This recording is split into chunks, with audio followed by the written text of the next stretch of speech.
बंगाल की भूमि हमेशा से भारत देश का मार्गदर्शन करती रही, चाहे आध्यात्म का क्षेत्र हो, चाहे भक्ति परंपरा हो, चाहे विज्ञान के अंदर अनुसंधान करने की बात हो, चाहे आजादी की लड़ाई के अंदर दोनों पद्धतियों से लड़कर अंग्रेज को देश के बाहर निकालना हो,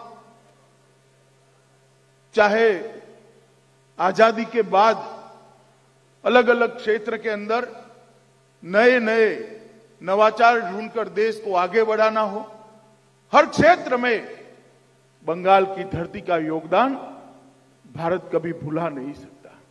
इस धरती ने ऐसे ऐसे महापुरुष दिए जो शायद ही किसी एक समय पर एक भूमि पर पैदा होकर देश का मार्गदर्शन कर पाए। और इसी का कारण था कि गोपाल कृष्ण गोखले कहते थे, बंगाल जो आज सोता है, भारत वो 50 साल के बाद सोता है। और वो भूमि पर एक युद्ध की तैयारी के लिए आज हम लोग एकत्रित आए हैं। मैं भारतीय जनता पार्टी का राष्ट्रीय अध्यक्ष रहा हूं। मेरा सौभाग्य है कि मेरी अध्यक्षता में देश का हर विधानसभा का चुनाव लड़ा गया, एक लोकसभा का चुनाव भी लड़ा गया, और ईश्वर ने अपार सफलता भी दी। जगह जगह पर भारतीय जनता पार्टी पली बड़ी मजबूत हुई, सत्ता में आई।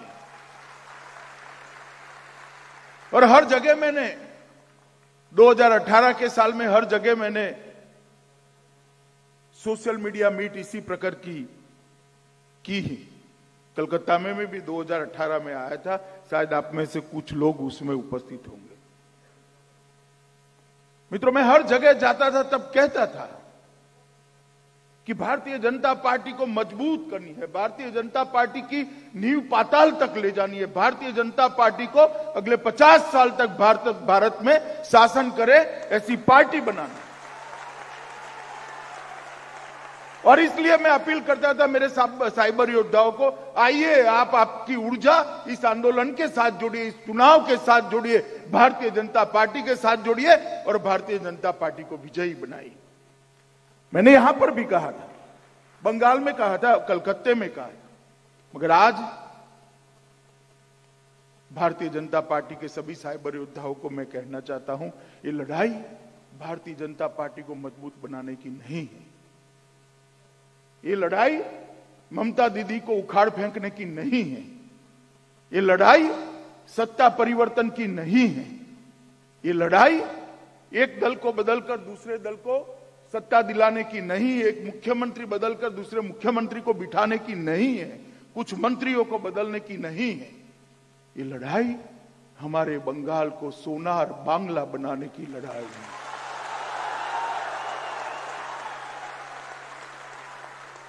ये लड़ाई समग्र पूर्वी भारत को भारत के नक्शे पर फिर से एक बार गौरव दिलाने की लड़ाई है। ये लड़ाई समग्र पूर्वी भारत की गरीबी दूर करने की लड़ाई है। ये लड़ाई सीमाओं को सुरक्षित करने की है। ये लड़ाई घुसपैठियों को निकालकर बाहर करने की है। ये लड़ाई शरणार्थियों को नागरिकता देने की लड़ाई है। ये लड़ाई बंगाल को फिर से उद्योग, विद्या, अनुसंधान और देशभक्ति के क्षेत्र में सबसे ऊपर बिठाने की लड़ाई है मित्रों। और इसलिए भारतीय जनता पार्टी को जिताने के लिए तो आपको मेहनत करनी ही चाहिए, करी भी है, मगर आज मैं कहता हूं मेहनत की जरूरत नहीं है, जान डालकर इस लड़ाई को मजबूत करिए और ये लड़ाई जीतिए। क्योंकि यही लड़ाई बंगाल में सत्ता परिवर्तन करेगी, यही लड़ाई ये तृणमूल कांग्रेस को उखाड़ कर फेंक देंगी, और यही लड़ाई पहली भारतीय जनता पार्टी की कमल की सरकार ये महान प्रदेश के अंदर बनाएगी। और मैं आपको कहने आया हूं, और किसी भी राजनीतिक अखाड़े में जितनी पार्टियां हैं, किसी पार्टी में दमखम नहीं है, किसी भी पार्टी में दमखम नहीं। मैं आपको बताता हूं, ना एक कम्युनिस्ट और कांग्रेस के टोले में है, ना बुआ भतीजा की पार्टी में, ना ये फुरफुरा शरीफ वाले निकले हैं उनमें है। किसी में नहीं है। मैं आपको कहता हूं, बंगाल को घुसपैठियों से मुक्त बनाने का दम अगर किसी में है तो केवल और केवल मेरी और आपकी भारतीय जनता पार्टी। पूरी भारत की पूरी सीमा को सुरक्षित करने का दम अगर किसी में है तो मेरी और आपकी भारतीय जनता पार्टी में। बंगाल के अंदर बम धमाकों की आवाज बंद कर फिर से एक बार रविंद्र संगीत की गूंज सुनाई पड़े, रविंद्र संगीत सुनाई पड़े, ये परिवर्तन लाने का दम किसी एक पार्टी में है तो मेरी और आपकी भारतीय जनता पार्टी में।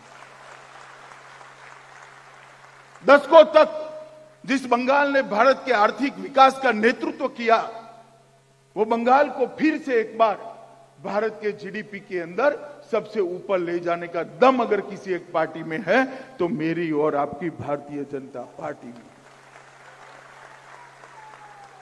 अलग अलग विषयों में बंटकर तार तार टुकड़े टुकड़े हो गए, बंगाल को एक कर मां भारती के चरणों में सभी युवाओं को एकत्रित करने का अगर किसी के दम है तो मेरी और आपकी भारतीय जनता पार्टी में।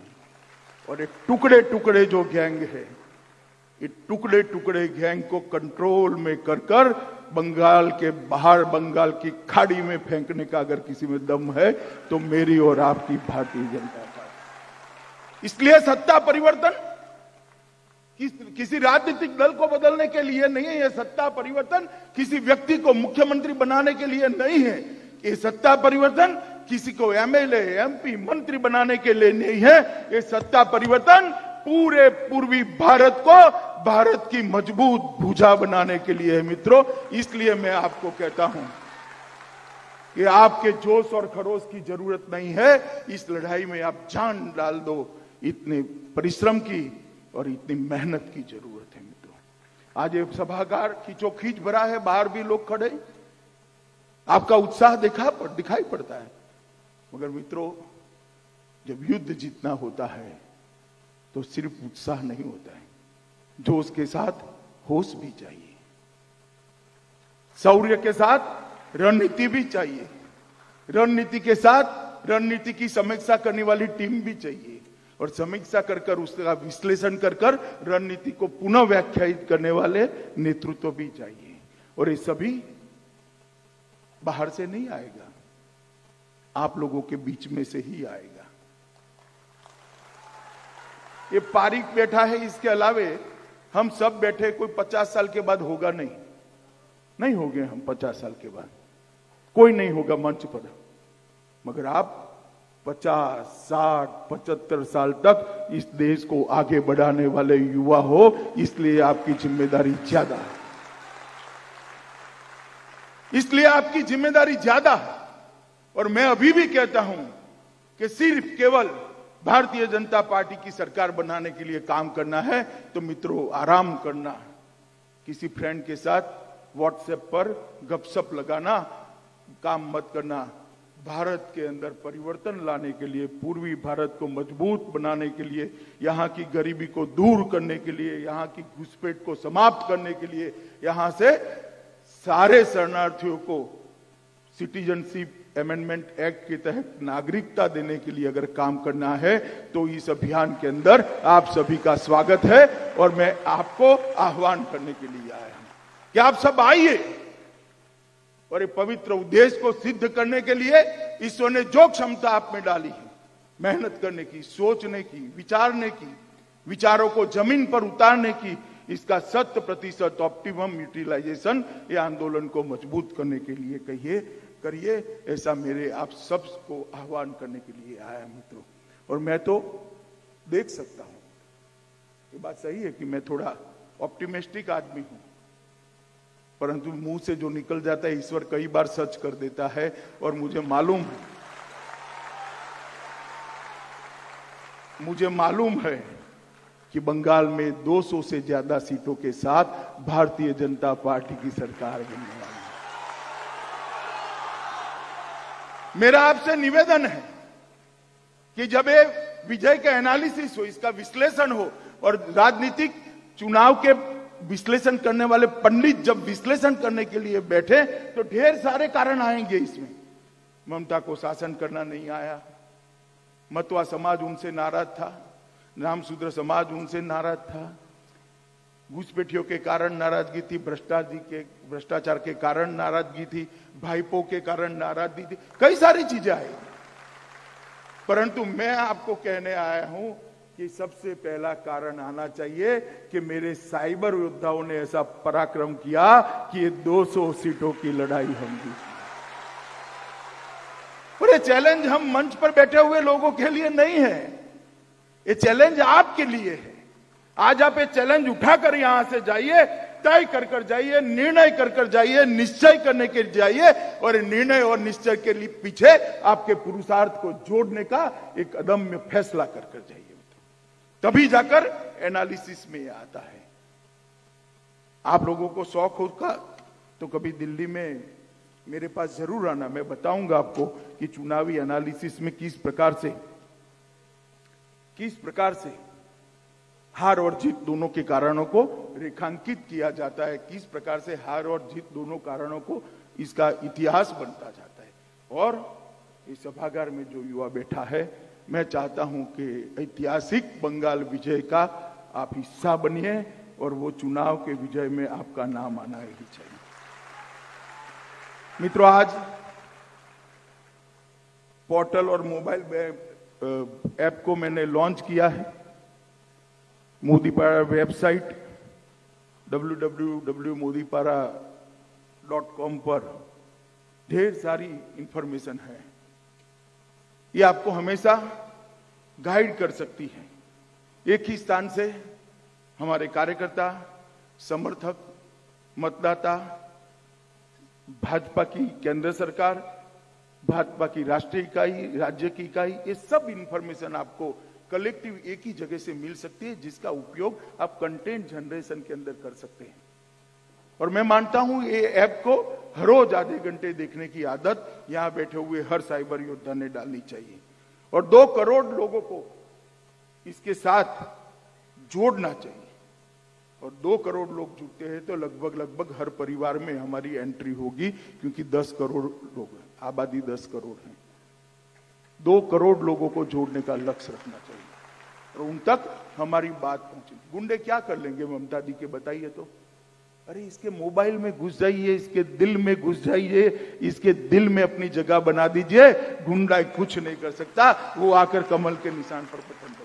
और एक काम आप कर सकते हो, जो फिजिकल प्रचार कर सकते हैं उनको तो कोई रोक सकता है, आपको कोई रोक ही नहीं सकता। आप दिखाई ही नहीं पड़ोगे, एक बीप होगा, वो क्लिक करेगा और आप दिखाई पड़ोगे, आप घुस गए होंगे उसके मोबाइल के अंदर। ये व्यवस्था ये ऐप के माध्यम से गई और बहुत सफलता मिली है आपको।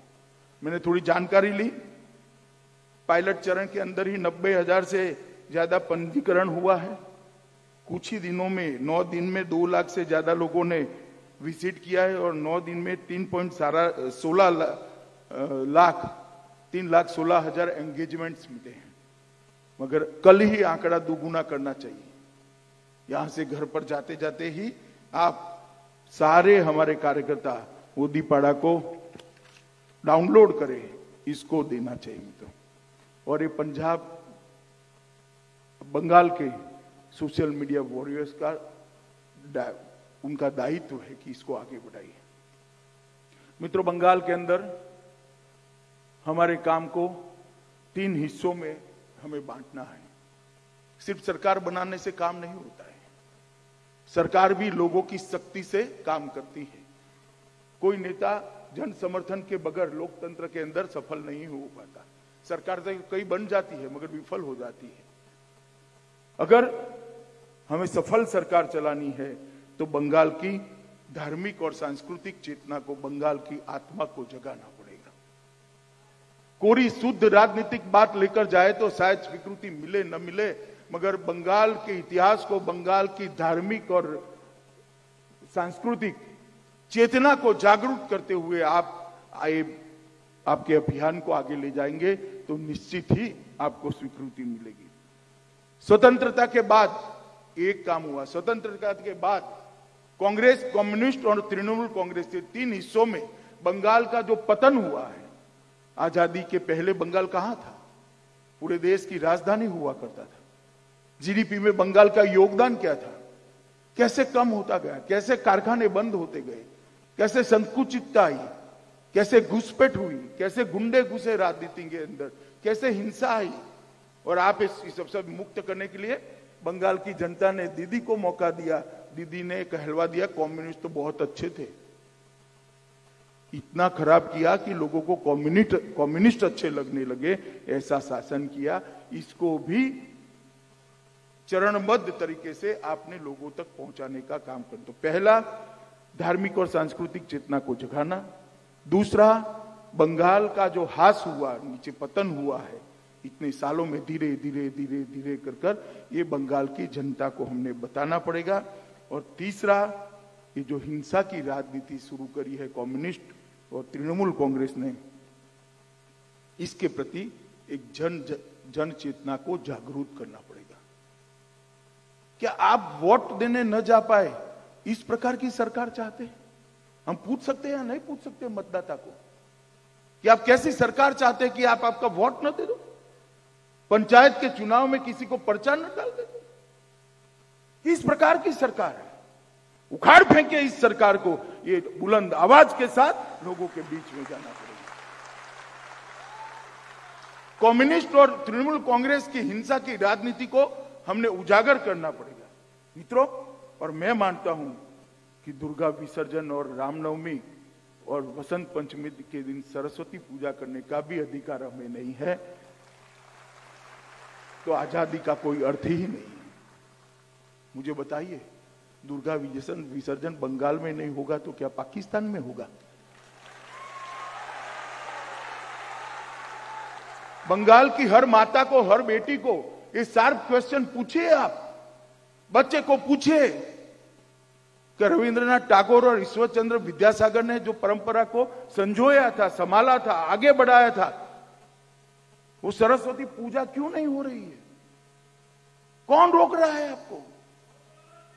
ये ममता बनर्जी की वोट बैंक की राजनीति रोक रही है। ये बात हमने बतानी पड़ेगी। और मित्रों, ये भी बताना पड़ेगा कि अपना बंगाल भारत माता की विशाल मूर्ति का एक हिस्सा है और वो हम सब के लिए गौरव की बात है। बंगाल भारत माता की विशाल मूर्ति का हिस्सा है और वो हम सब के लिए गौरव की बात है। ये राष्ट्रभक्ति की भावना को भी हमने सोशल मीडिया के माध्यम से जागरूक करना पड़ेगा। और ये टुकड़े टुकड़े गैंग जो बनी है,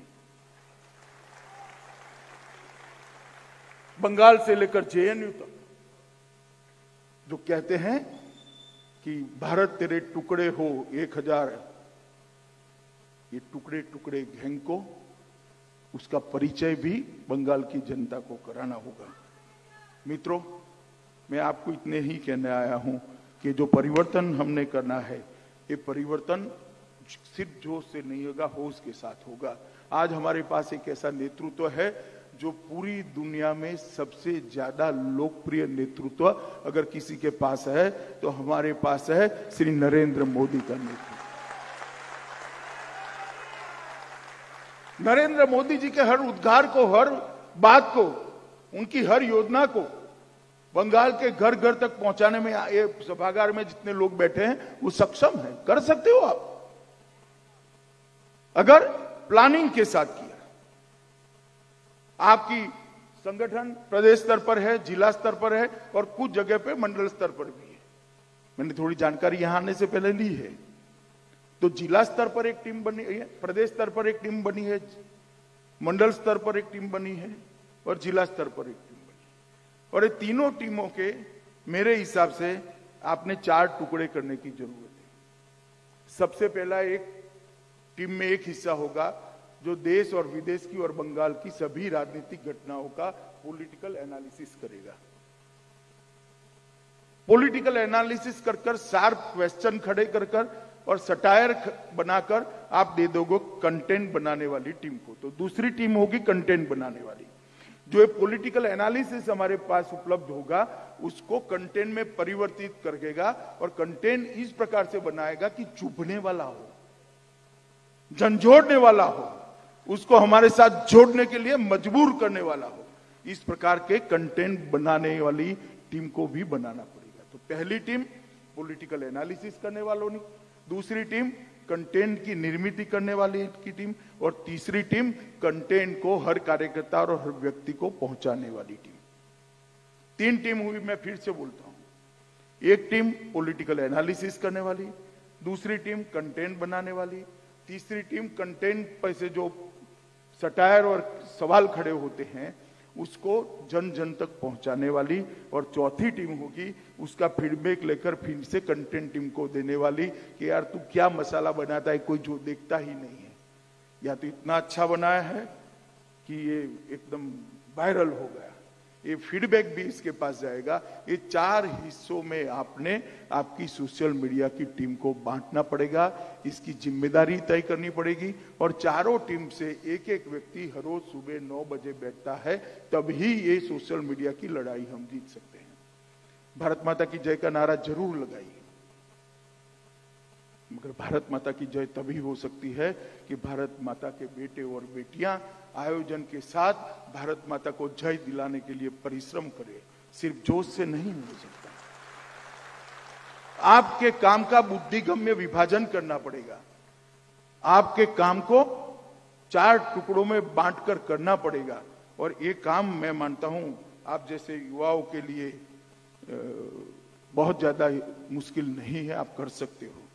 मित्रों, कंटेंट बनाते वक्त भारत सरकार की सभी उपलब्धियां और बंगाल भाजपा का बंगाल को सोनार बंगला बनाने का प्लान जो है वो कंटेंट में परिवर्तित करके लोगों तक हमें पहुंचाने पड़ेगा।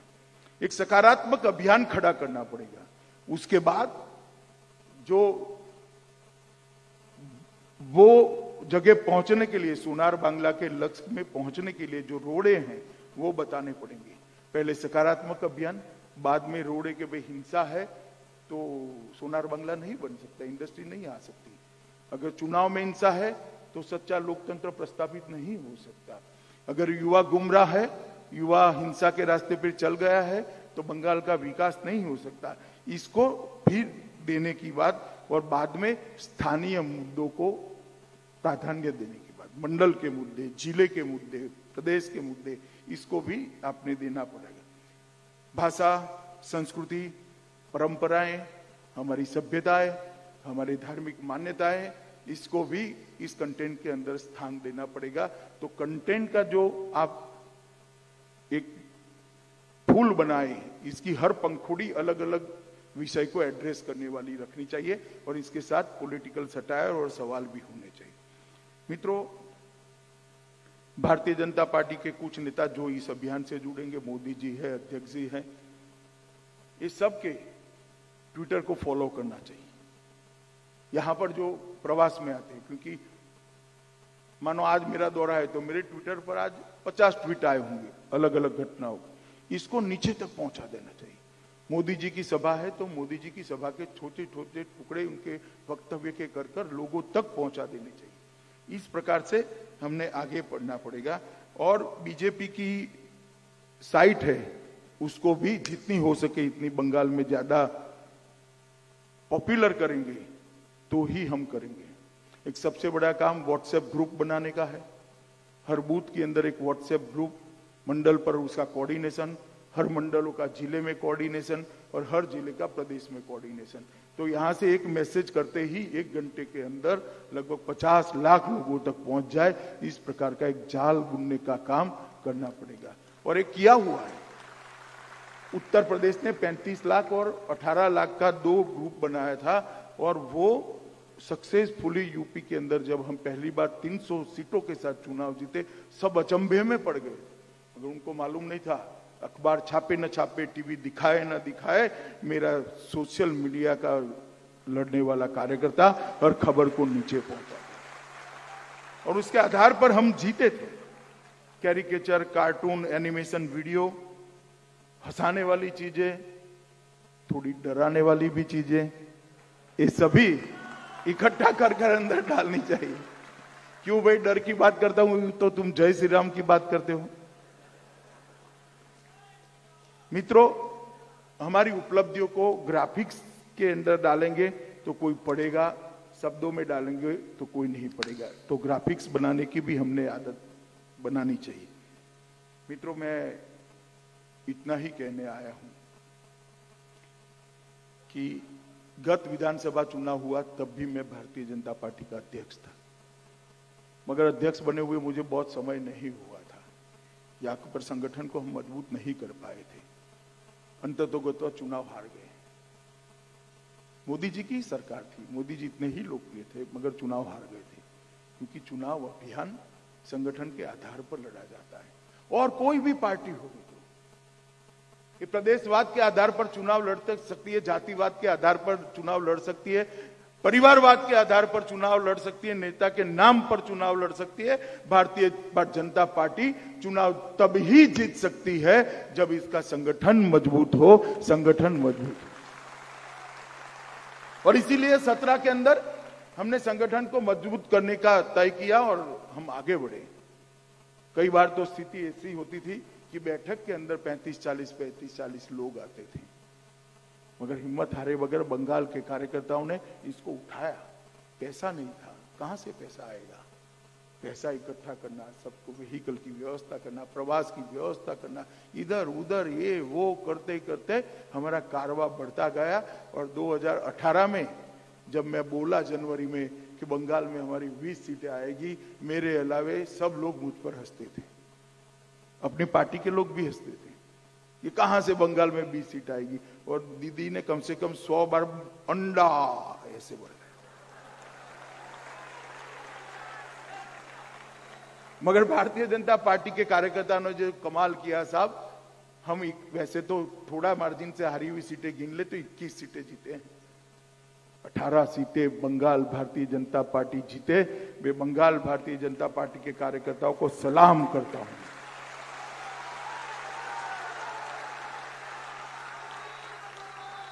मगर विजय है ना, विजय के दो परिणाम होते हैं, दो रास्ते होते हैं। अगर विजय से संतुष्टि आ गई तो आलस्य का निर्माण होता है, और विजय से महत्वाकांक्षा खड़ी हो गई तो जोश भरता है। बताओ भाई, कौन से रास्ते पर जाना है? 18 सीटों से संतुष्ट हो? पूर्ण बहुमत की 2/3 बहुमत के साथ बंगाल में भारतीय जनता पार्टी की सरकार बनाए बगैर हमें चैन नहीं आना। यही हमारा लक्ष्य है।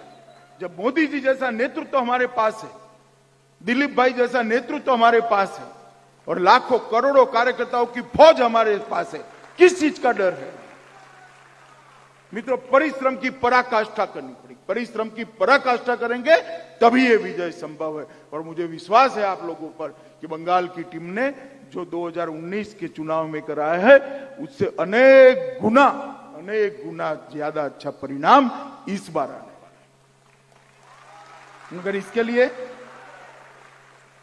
लिए हमने आगे बढ़ना पड़ेगा, प्लानिंग करना पड़ेगा हमारे काम। ममता बनर्जी ने किस प्रकार से पूरे बंगाल को धीरे धीरे धीरे धीरे कर नीचे लेती गई है। उसने 3 काम किए। एडमिनिस्ट्रेशन का पूरा राजनीतिकरण कर दिया। एसपी, कलेक्टर, डीआईजी, आईजी, सचिव सारे पॉलिटिकल पार्टी के कार्यकर्ता की तरह काम करते हैं। उसने राजनीति का अपराधीकरण कर दिया है, पॉलिटिक्स का क्रिमिनलाइजेशन कर दिया है, और भ्रष्टाचार को इंस्टीट्यूशनलाइज कर दिया है।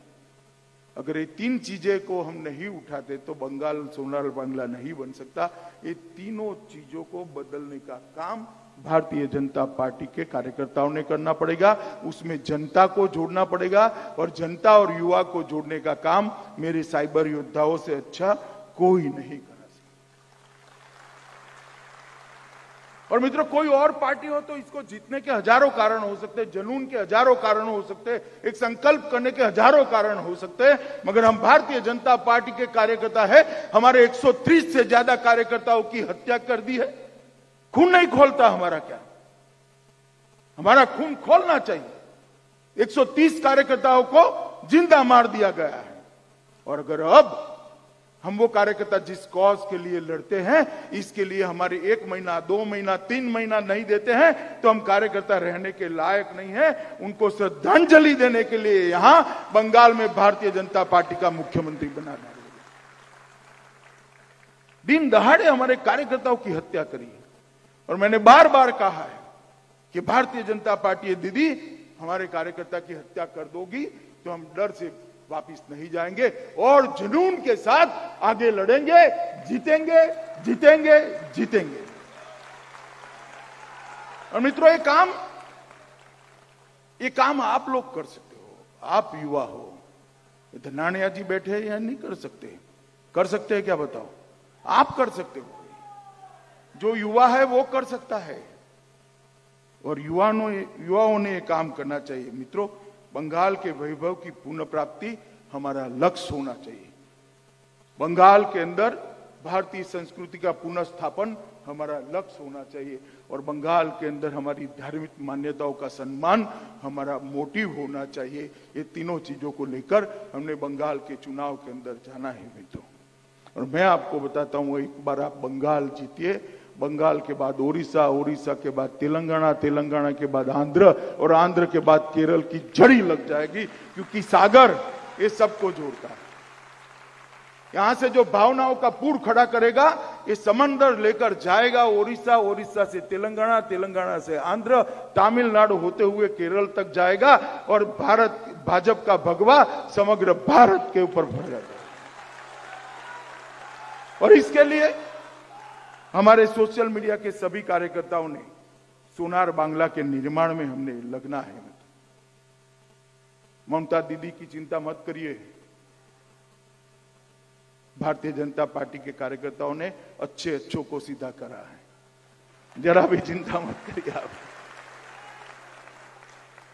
और कोई ऐसा मैं आपको गारंटी देता हूं, कोई मतदाता जहां मत देना है उसको कोई उंगली भी नहीं लगा पाएगा, ये मेरा आपको भरोसा है। और देखना चुनाव के दिन देखना, बेखौफ होकर एक बुढ़िया जाकर अपना वोट डालकर वापिस आएगी, इसको कोई कुछ नहीं करेगा।